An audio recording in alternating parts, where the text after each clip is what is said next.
alors moi j'ai wax dëgg yàlla déggu naa ba baax a baax boroom xam-xam yi ay boroom xam-xam nag ba nu waxee da ngaa tënk ñu waxee pare nga root fii macha allah dangaa jël nag def nii seggi.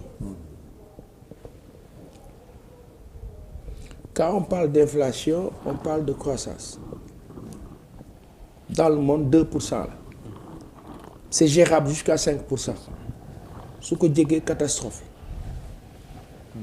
ci jamono bi metti na ci àdduna bi mu ngi ci 5% lan lañu war a def mais lan moo tax àdduna bi su mettee ci ñoom mu war a metti ci ñun Afrique ak Sénégal la question c'est ça mooy dama naan lu tax yéen seen ay kër bu dee neex ñun du neex ci ñun ngeen di enjoy bien mais ba naqaree ngeen bëgg ñun ñëpp ñu bokk ci pourquoi why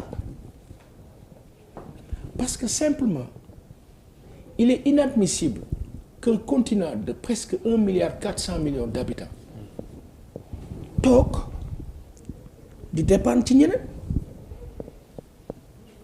quand nous avons 30 millions de kilomètres carrés am suuf ñoo ëppale ndox ñun ñoo leen ëppale ndox ñoo leen ëppale ressources sur le plan climatique ni seen environnement yàqoo suñu bos eggul foofu ban nañ ko ba sax tubaab bi pour nax nu pour bañ ñun ñu avancer comme ñoom ñu ngay doxee ci révolution industrielle ba tey dañu naan non yéen attention il faut que vous travaillez sur l'environnement parce que le CO2 c'est devenu compliqué il faut pas ngeen industrialiser wu sachant que ñun dañu war a industrialiser wu pour avancer donc bu fekkee ni ko loolu am na sanu ndox bare lool mbir mi duñ ko xoolaat te xoolaat ko décision la tant que nos dirigeants nos administrateurs nos leaders pour qu'ils soient même de vrais leaders amuñu le courage foncièrement sincère de créer une rupture entre Occident yi nga xam ne ñenn ñi seen ay xarit lañu ñii ñoo jàngendoo ñii am nañu ay accointances ñii ñoo bokk ay club de on ne sait quoi tant que loolu daggu affaire bi day compliqué c'est-à-dire que nous avons à la tête de nos institutions des gens qui sont là qui vivent avec nous mais qui ont des links qui font que ils ne sont pas avec nous ils peuvent pas c'est très profond lu jafe la léeg-léeg duñ koy bëgg a laal duñ fay bëgg a egg et pourtant il le faut looloo tax souvent ci candidature yi jeu bi day faussé léeg-léeg ñu façonné ku jekk ci doon leader bi te du ko léeg-léeg ñu xeex ku jekk ci doon leader bi mooma nu yàq ko perte sur des décennies su ma ko waxee Babacar il peut se dire Pa Assane il prêche pour monsieur Sonko. non. dama ñàkk maandu. non je ne suis pas dans ça. fi ma lay dégloo sax du foofu. waaw dama ñàkk maandu déggoo ma ne dama ñàkk maandu. fi ma lay dégloo sax mun naa la yokkal tuuti. fa fan la doon dégloo xam fan la woon ci la nga wax maanaam da ngay wër li waral lii ndax ñun war ñee mun nañuy xappi di enjoy ñun ñuy suffer. c'est ça maanaam ñuy souffrir. c'est ça ci loolu vraiment jarul xool fu sori c'est-à-dire que ni nga ko xalaatee noonu dama la ko wax sànq ne la bu ñay di xeex ki ne ma ñax may gën a sonn. oui. les grandes nations aujourd'hui ont des problèmes mais quand même forcément day am impact ci ñun.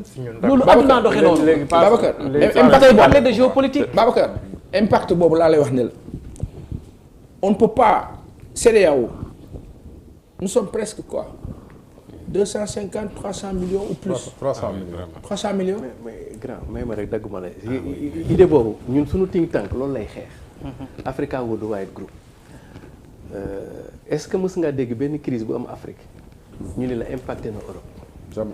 Pourquoi toujours rek ñun lu ñu war a impacter rek c'est parce que day xew ailleurs. waaw loolu moom ñun am nañ fi Ebola. c'est une parce grosse que curiosité. très bien donc il faut que ñu parce que inverser les polarités dans l'analyse. D'accord. donc ñun mais du doon ci ay wax ah. déedéet Oui, mais il faut se donner les moyens ba nga xam ni D'accord. crise u keneen ñu duñu tee dawal. D'accord. parce que Mais pas- ñun suñuy crise teewu leen ñëw ñu dawal. monsieur Sy. Oui. li nga xam ne am na solo doon ci ay wax ci ay jëf lay doon. loolu Et le président Macky Sall l'a très bien góorgóorlu commencé. nekk candidat 2024. Le président Macky Sall le président Macky Sall le président Macky Sall dinaa ci dund dara ma ne góorgóorlu nekk candidat c'est pour régler ma loolu. termine rek jox Pape ma termine. Non, yow Le président waaw. Macky Sall l'a très bien commencé. D'accord. Parce que au concert des grands rendez-vous jéego yi mu def outil Russie jéego yi mu def pour mën na tijji caabi ji nga xam ne moo tëjoon àdduna mais loolu dañ ko war a dañ ko mais war a nag saluer. yeneen moom moo gën a fort waa APR le réew mi là il est devenu plus puissant que le gars de l'APR. c'est une PM la c'est une poste PM moo nekk di xeeñ. monsieur Mar Babacar yaa ngi wax ci jëf yi la Siré wax na la ñoom seen think tank bi leen xeex mais loolu dafa am lu kaa impulsé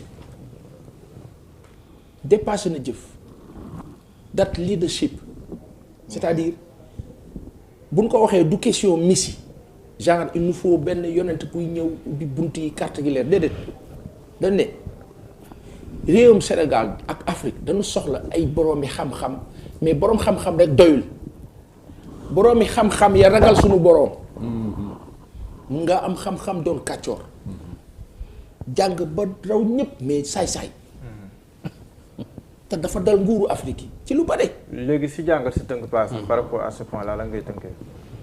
li may tënkee ci laa doon nekk xam naa da ngaa yàkkamti li may tënkee ci laa nekk c'est-à-dire qu'aujourd'hui il nous faut sunu biir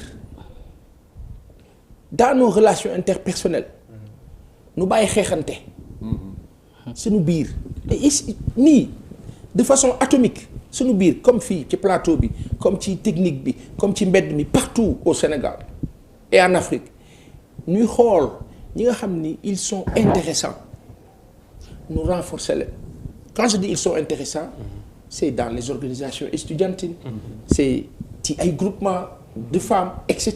Il y a toujours de bonnes gens qui ont de bonnes idées nanu leen di renforcer di si profiter lu jafe la mais yàlla nañu yàlla kàttanal nu am leader ba am gis-gis ba sore bu ragal sunu borom buy jàpp ne ñetti fanu bàmmeel sunu borom dina ko ne sëñ bi yaa jiite woon Sénégal te ba nga ko jiite lu bëree xaw na fa bu ci nekk lu concerne benn nit bu nekk daa ko tontu pourvu que nag nit ñi aussi toll niveau boobu ci wàllu dayo ak gëm-gëm tant qu'on n'a pas dans ce pays là des gens de bonne foi ragal sunu borom dans la plus grande profondeur ce sera difficile. jërëjëf Pa Assane Seck dañuy dem jëli coup de gueule mooy li leen gën a métti en 30 secondes.